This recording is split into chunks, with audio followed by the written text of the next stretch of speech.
Welcome back to another episode of the Miami Heat Roundtable. My name is Amir. I'm joined today by Martel. You can find him at the Miami Heat Zone podcast. And we have another special guest joining the show today. We have Adam Borai. How's it going, man? It's going well. How's it going with you guys? Doing well? Yeah, so before we do get started on today's episode, Adam, I'm sure a lot of our audience know who you are already, but for those that do you want to just do a quick introduction to get started? Sure. Wow, no one's ever asked me that. But I I'm currently a lawyer in training. I've written for a few sites, a few publications, Sports Illustrated, Bleacher Report, and a few others, fan-sided here and there. And my love for the Heat started, I think, after D Wade won his first championship in '06. And we just went off from there. I graduated from UM. I'm not a Miami and Florida native, but I like to think that I'm sort of from the area at this point. And and yeah, there's not much to it. I'm not an entertaining or interesting guy at all. So That's not true at all. And I'm also not a Miami guy. Martel is from uh, Broward, right? So he's close to Miami, but I live in California. I've been a Heat fan since 1998. So, and I've been to Miami plenty of times, obviously throughout the years, and went to a game with Martel and actually met him in person. And we went to was a game 3 against Boston, which was like Yeah. horrible experience, fun experience to meet you in person. But I went to both games, so I flew from San Francisco to Miami for both games. So not a fun experience at all, as we know how that ended. But again, Adam, thanks for joining the program. Trent just hopped on. Trent, how's it going? What You're up, good. man? What up? What up? What up? I'm at work right now, but the grind don't stop. Nice to meet you. Awesome. yeah, Let's get nice to meet you too, Trent. started. Awesome. So let's get started. So, Adam, we've had some guests come on, and I like to start off with the same question during the off season, and we've had mixed answers from different people. But the biggest question right now that Miami Heat are facing this summer, besides tomorrow, which is the draft of who are we going to draft, the biggest elephant in the room right now is Jimmy Butler's extension for $113 million, and so the Miami Heat front office said they're undecided right now, and they're not having that conversation yet. And so there is some speculation that we are going to wait and see, and there's some speculation that we might trade Jimmy Butler, and there's also speculation that we might cave and just offer that extension. And there's been a lot of smoke lately around Jimmy Butler with was it Alan Hahn and then Howard Beck and other insiders and executives saying that they think that Jimmy Butler has played his last game in a Miami Heat uniform.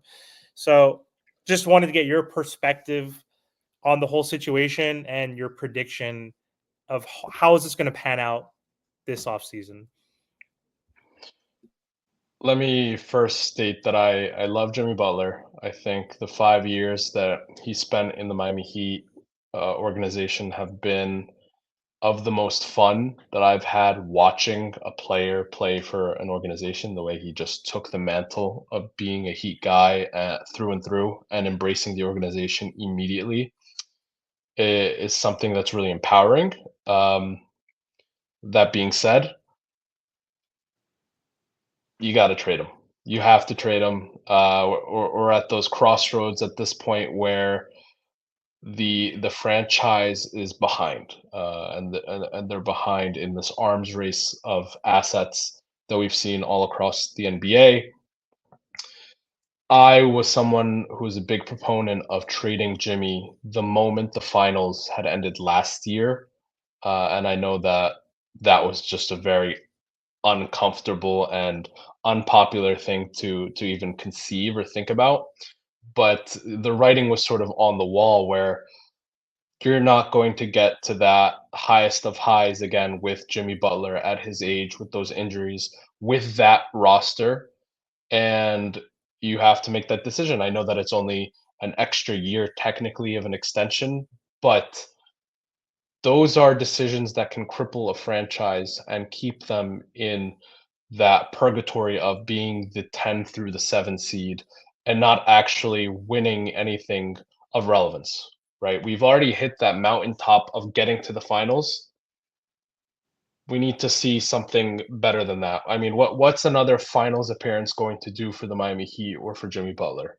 There's no point, right? Getting to Eastern Conference Finals and then what? We're just going to keep playing this song and dance over and over again. The only one who benefits from it is Mickey, getting more playoff ticket sales. And it's sad to say, but that might actually be the main goal for the ownership group, to have more ticket sales, to get more home playoff games, and be content with that, and not really spend too much to get a roster that's ready for a championship run. That being said, I don't think he gets traded. I think they were being truthful about not wanting to have that conversation just yet and holding off and not having it at all this summer. But they do want Jimmy to sort of force the issue and for him to look like the villain if it comes to it. They're fine with that, I think. If Jimmy comes out and forces them to trade him, perfectly okay, perfectly reasonable, as long as they're not the ones initiating those conversations about a trade and it's coming from Jimmy Butler's camp, they're all for it. I think they would like to play out another year with Jimmy and make this decision as late as possible as they possibly can. The question really remains to be seen if Jimmy Butler is okay with that, and we know that he wants the extension immediately. But I personally think they're willing to call Jimmy's bluff of asking for a trade because Jimmy loves it in Miami and he doesn't want to go anywhere. And I think that they end up just waiting it out for a year. So, you mentioned like with this Miami Heat team, how they've been terrible like with their assets. Why do you think that has been such a thing? Because they let everybody go for nothing. They let Caleb Martin go for nothing. They let Max Strus, Gabe Vincent, and the list goes on. And then also too, why do you think that the Heat culture has somewhat slipped? Because you mentioned if they might just be content with really just being, competitive. So why do you think that the Heat culture has slipped so much? I mean, I don't think it has to do with the Heat culture. I think it has more so to do with how deep the owner's pockets run. The Heat culture is still intact. They go for the grind guys, not the talented guys. And if they get both, they kind of end up being lucky, like Jimmy or Bam, where they have very talented players on the roster. And when you're asking the question about why did they let guys like Gabe and Max go, Caleb, who's about to go for nothing, and if you were to ask a front office person this question, they'll point to prime games or prime examples in the playoffs where each one of those players performed at such a degree where it propelled them into winning the round or winning the series or winning the game. For example, Caleb Martin, arguably Eastern Conference MVP last year. And they'll just phrase the question back at you this way. Would you rather trade Caleb Martin there for a first rounder, or would you rather win an Eastern Conference Finals with Caleb Martin? And obviously, I think 99% of us will say, yeah, we'll take the Eastern Conference Championship and the Eastern Conference Finals MVP over an extra first round pick. The issue is the year after, right? After he's accomplished those highest of highs, you're not going to pay the guy, move him there. Yeah. The list does go on, and we can sit here and talk ad nauseum about why they don't do it, when the simplest answer is they feel like these players will show up when needed in the playoffs. That's the simplest answer. And I've seen these signs from when Goran Dragic went off in the bubble, and I immediately, right after the bubble, I said, trade him for a first. If anyone offers a first for him, you trade him immediately and don't look back. And it looks foolish at the time, but it ends up being the most sensible move and what leads you to getting in those conversations in terms of assets with the Celtics, with the Nets, the Rockets, the Jazz, but the Heat just aren't in the conversation of being one of those teams. What's going on, Adam? I have a few questions for you, my man. So the first question would be, have you? The draft is tomorrow, and the Miami Heat have the 15th overall pick. Is there any specific player that you want them to draft, or do you like which route do you think they're going? Do you think they're going to go big, or like add a guard to their roster? And then second would be like free agency. Do you expect any big moves or just minor moves to improve this roster after losing players like Haywood and Caleb Martin? Yeah, I think that tomorrow will show you exactly what they're looking for in terms of a direction. If they go for a win now player, it signals that they're going to keep Jimmy and they're going to add a veteran piece and go from there. If they go for a young guard, someone who's very unpolished, I think it signals more so the opposite. If you see them trade up, it'll be for Devin Carter. If we see them stay at where they are, it'll be for someone falling like a Ron Holland or a Rob Dillingham. The question for me is if Rob Dillingham is there, he fits the Kentucky category. He's a guard. He can score. He is a clutch agent. Or his agency is clutch. Are you going to fall into that same black hole of the Tyrese Maxey mistake where you end up not taking a guy that you really like because he is a clutch agent? So I think if they stay where they are, you're going to see a pick of Tristan da Silva or one of Ron Holland, maybe Rob Dillingham, if what people are saying is actually coming to fruition and they're looking to change their ways a bit, or Nikola Topic.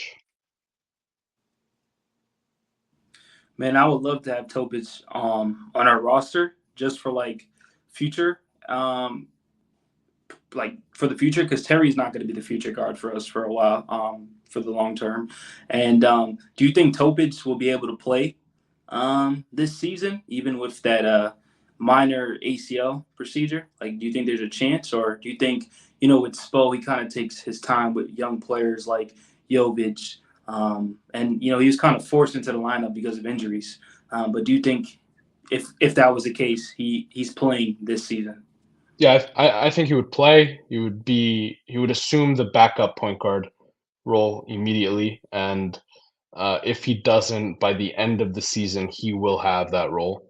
I don't perceive a guy like him to be a starter within the first year or two, unless there's some sort of major overhaul. But the ACL injury isn't really a concern. I know a lot of doctors and medical personnel with a few teams have checked him off and have cleared him for basketball activities as early as mid-summer league. So I don't think that'll be a concern for him at all.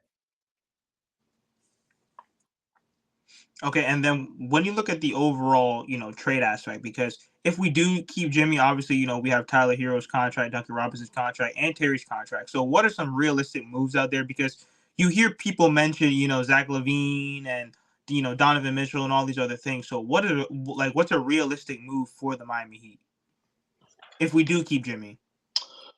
I think Brandon Ingram is a prime example of something that's very realistic. They were very interested in him in the past. I could tell you that with absolute certainty. 2 years ago, they were in conversations with Dan Griffin about getting Brandon Ingram on the team, and Brandon Ingram was very okay with that. He welcomed a possible trade.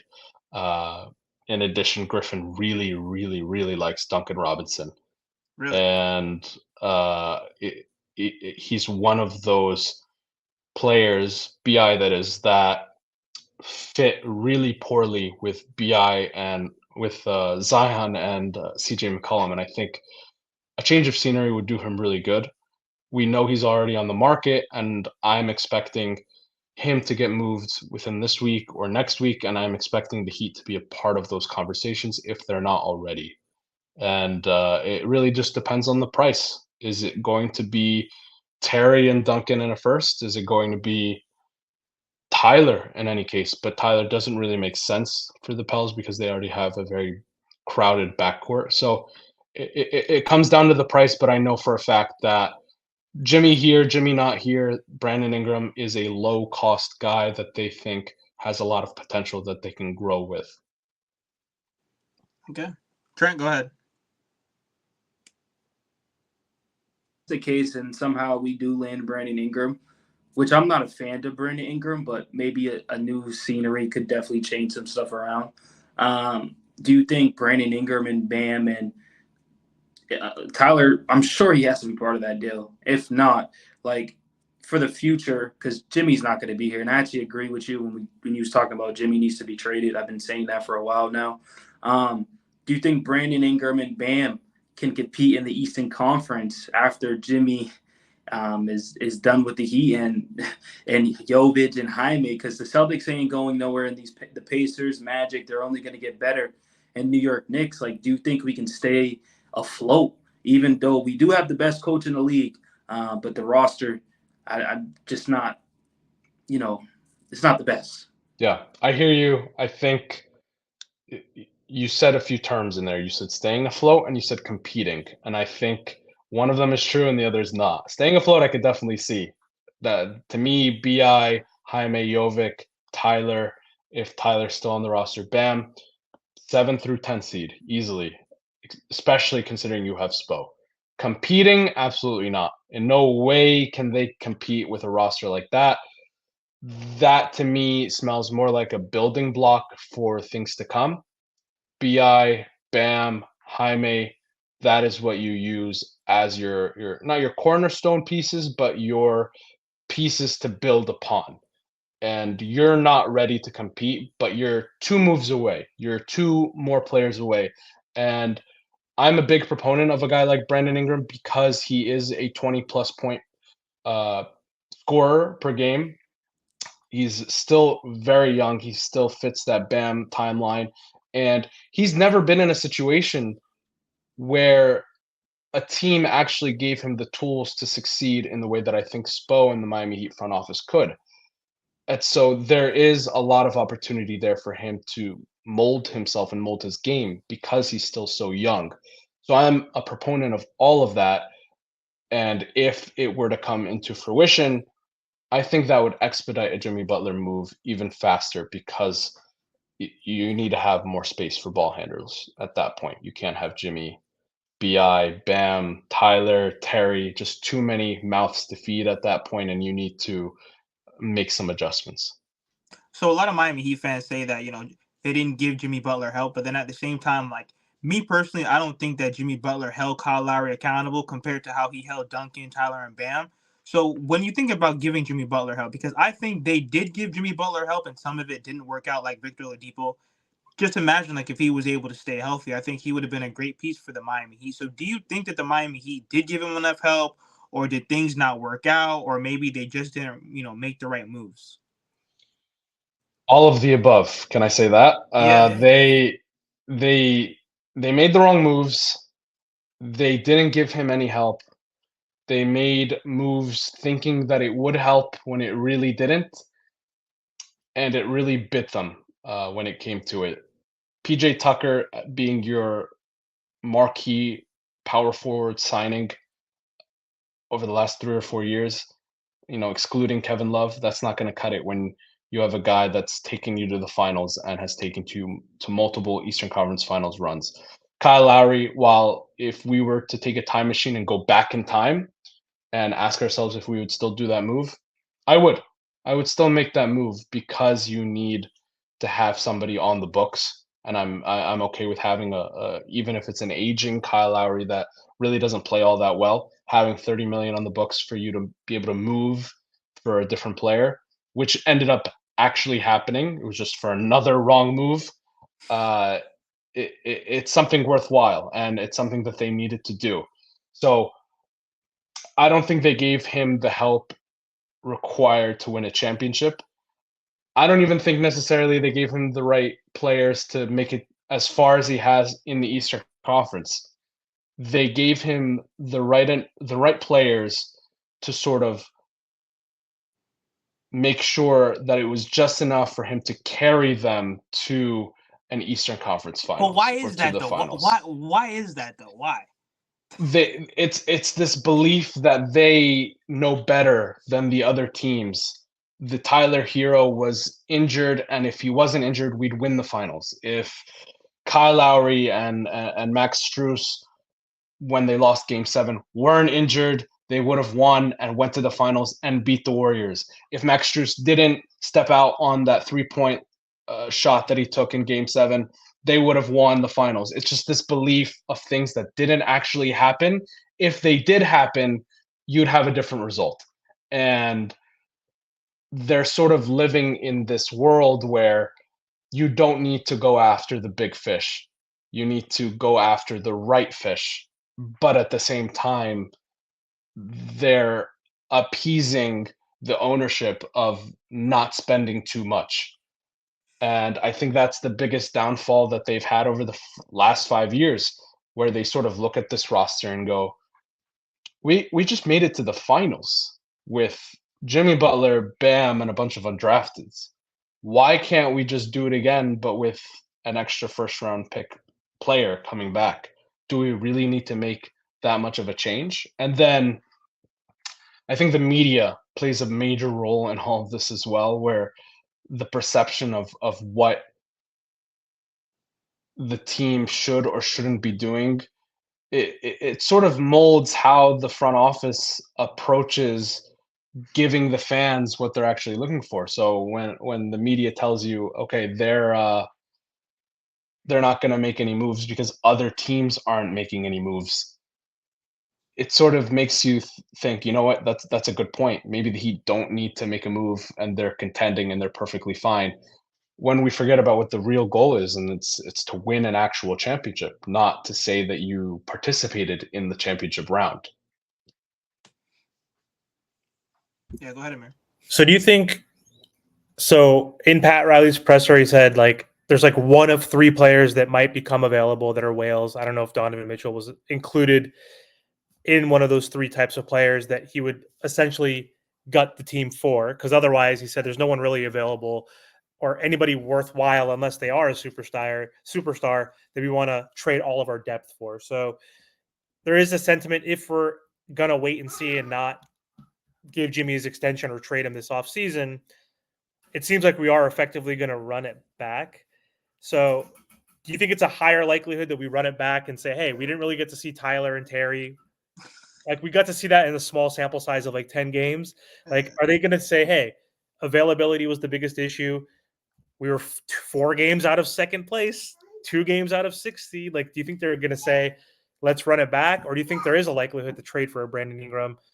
Or let's say a Brook Lopez type or a KCP type, or even the PJ Washington Gaffer type guys that Dallas, traded for in the midseason, got over the hump?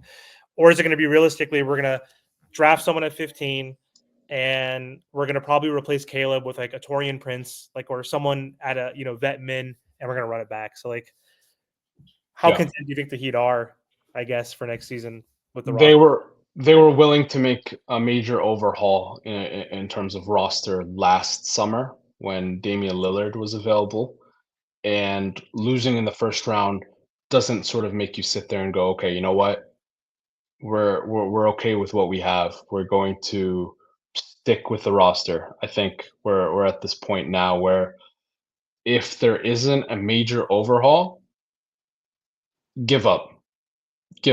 Front office should be laid off. Everyone should be fired. We're at that point right now where if a gigantic move of at least 2 starters are not being moved and changed, you need to seriously look at the front office and say, is it time to make a major overhaul in that regard? Well, thank you so much again, Adam. Please let the people know where they can find you. You can find me on Twitter at Adam and Borai. And YouTube, anything? With Nope. the basement? No. Nope, nothing else. We don't cash the checks over at the basement. I'm just there to support. Got you. All right. Well, guys, thank you guys so much for tuning in. And once again, Adam, thank you so much for coming on the show. Thank you guys for having me, and let's do this again soon. Absolutely.